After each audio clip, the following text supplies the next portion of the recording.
Decision making বা policy making এর কথা যদি আমরা ধরি, তো সেক্ষেত্রে দেখা যায় যে নারীদেরকে কোনো না কোনোভাবে একপাশে সরিয়ে রাখা হচ্ছে। এবং এমনকি রাজনৈতিক দলের ক্ষেত্রেও যখন কোনো একটা পার্টির বিরুদ্ধে আমি কথা বলছি বা তাদের ভিন্ন মতের হয়ে যখন আমি কথা বলছি, তখন কিন্তু সাইবার বুলিংটা এমনভাবে করা হচ্ছে যাতে আমি ডিটেক্ট করতে না পারি। আমরা যখন লাইভে অংশগ্রহণ করছিলাম, বিভিন্ন প্যানেল থেকে বিভিন্ন জায়গায় আমরা অংশগ্রহণ করছিলাম, তখন প্রথমত যে চেষ্টাটা করা হয় সেটা হচ্ছে নারীদের চরিত্রের উপর প্রথম কথা চলে আসে। সে যে কোনো দলের মানে হোক না কেন, সে যদি কোন একটা বামের হোক কিংবা ডানের হোক কিংবা মধ্যমপন্থার কোন নারীর কোনো অংশগ্রহণ থাকলে তাকে থামিয়ে দেওয়ার জন্য প্রথম যে অস্ত্র সেটা হচ্ছে তার চরিত্রের খনন করা, তার পোশাক নিয়ে কথা বলা। কে ওড়না পরছে, কে বোরকা পরছে, কে অন্য কোনো পোশাক পরছে, সেটার উপর বেস করে হচ্ছে তাকে জাজ করা হচ্ছে।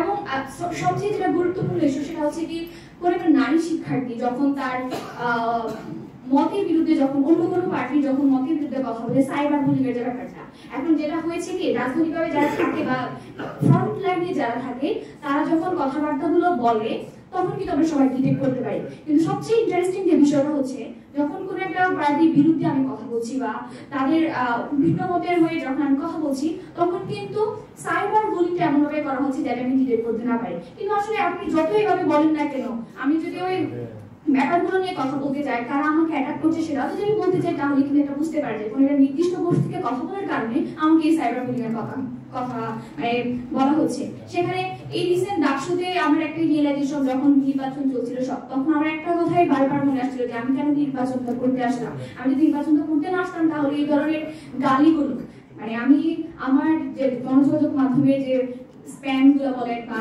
মেসেজ রিকোয়েস্ট গুলোর কথা বলেন, আমি কিন্তু ঢুকতে পারছি না। আমাকে যে পরিমাণ গালি গুলির শিকার হতে হচ্ছে, মানে এটা আসলে একজন নারী হিসেবে না হলে সেটা আসলে বুঝতে পারা যায় না।